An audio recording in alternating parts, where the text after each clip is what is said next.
Alright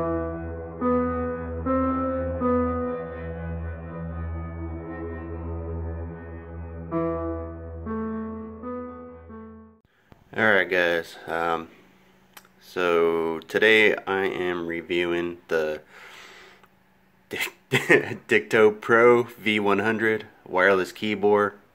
Always a smart choice. We'll see if that's true.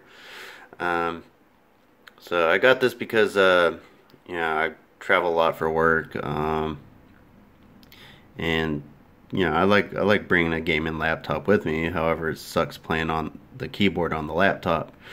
So we'll see if that will actually this keyboard will actually fix it, fix that issue.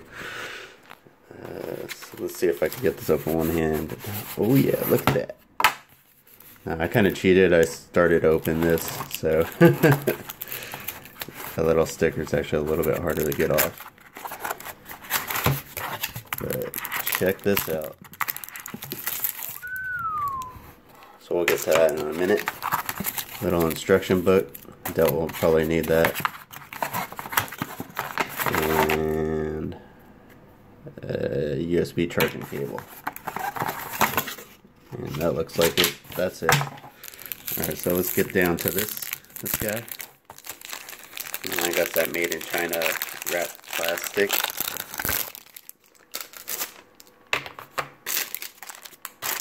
And it comes in this protective case.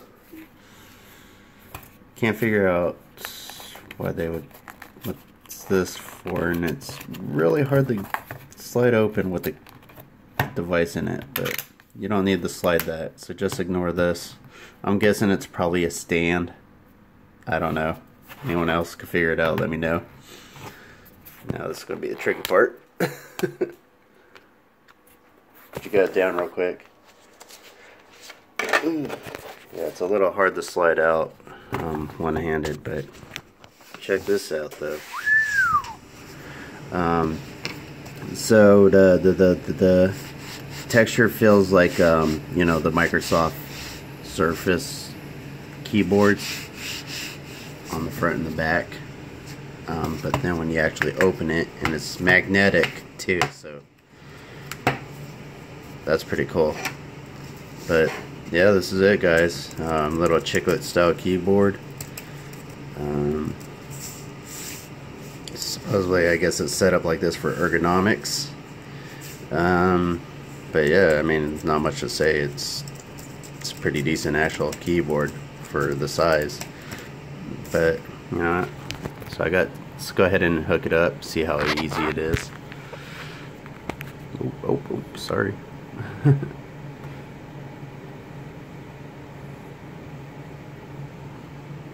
Huh. Okay, so how do you turn it on?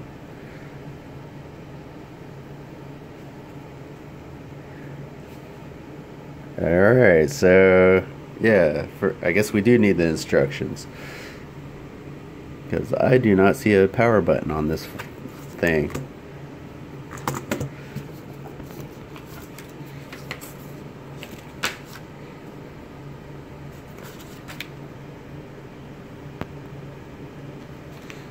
Alright, so yeah, that I was right about that.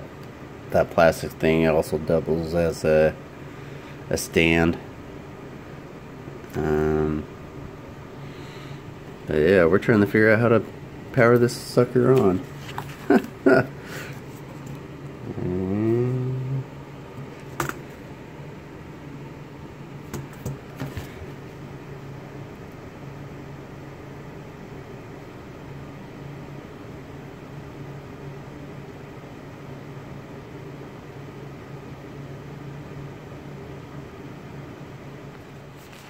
Alright, so yeah, it was dead, of course, but yeah, right when I closed it and then opened it up, the pairing light came on.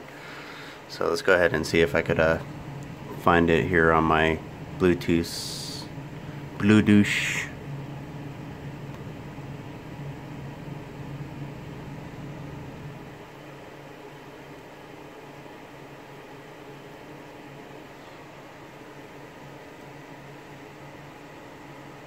Okay, so I guess so I registered it, but interesting thing is it didn't actually give you a name of the device.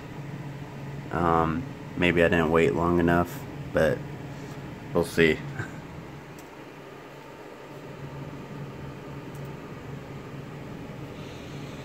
But yeah, works so far. So let's go ahead and get TextEdit going and just see if its types pretty okay. Yeah, see, check that out. Woohoo!